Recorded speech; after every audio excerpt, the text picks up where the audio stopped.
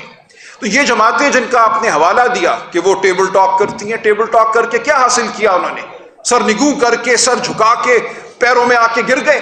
یہی تو ثانیہ ہے اس ملک کا 80 سال سے، کہ ہر چند سالوں کے بعد کوئی نہ کوئی جا کر بیساکھی اٹھاتا ہے اور اقتدار کی گود میں جا کے بیٹھ جاتا ہے. طاقت کبھی کسی سیاسی جماعت کو نہیں ملتی، اصل طاقت وہیں رہتی ہے جہاں وہ ہے.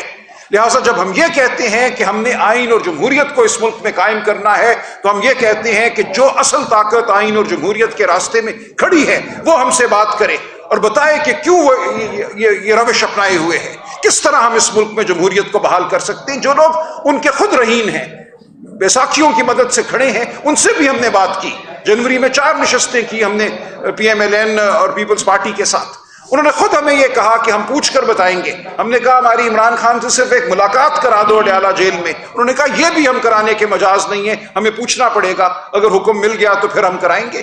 تو ہم ان مجبوران سے ہم بات کرنے کو تیار ہیں، لیکن یہ مجبور ہیں، ان کے ہاتھ میں کچھ نہیں ہے. خود وہ جب بیٹھتے ہیں تو وہ کہتے ہیں مجبور ہے، ہمارے ہاتھ میں کچھ نہیں ہے. اب تو نیشنل اسٹیبلشمنٹ جو ہے انہوں نے بھی یہاں کے پرائم منسٹر سے بات کرنے کی بجائے بادشاہ سے ملاقات کی ہے. ٹرمپ کی جو ملاقات ہے، جب معاملات اس لیول پہ ہیں تو پھر کیا سوچا جائے کہ ڈائریکٹلی سارا معاملات ان کے حوالے کر دیے جائیں، یا کوئی راستہ نکالنے کے لیے پولیٹیکل فورسز آپس میں انوالو؟ کہ بالکل ہونا چاہیے. مطلب باقی MRD بنا، پیپلز پارٹی کو سے MRD کا ایسا بننا پڑا جو بڑی تعداد میں ان کی حکومت چلانے کی ضرورت آپ نے.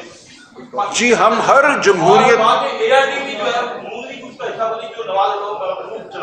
دیکھیں، میں سمجھ گیا آپ کا سوال. دیکھیں کوئی بھی جماعت اگر وہ اپنی سابقہ روش سے توبہ کرتی ہے اور واقعتاً جمہوری جد و جہد کا حصہ بننا چاہتی ہے تو ہم اس کے ساتھ بالکل چلنے کو تیار ہوں گے.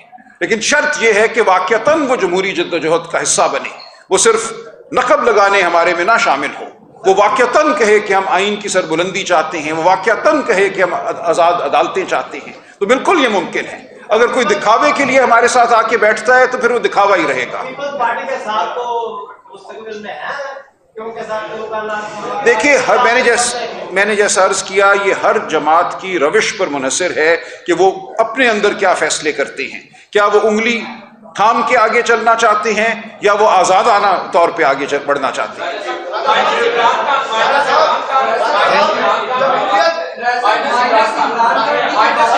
غلط تھی.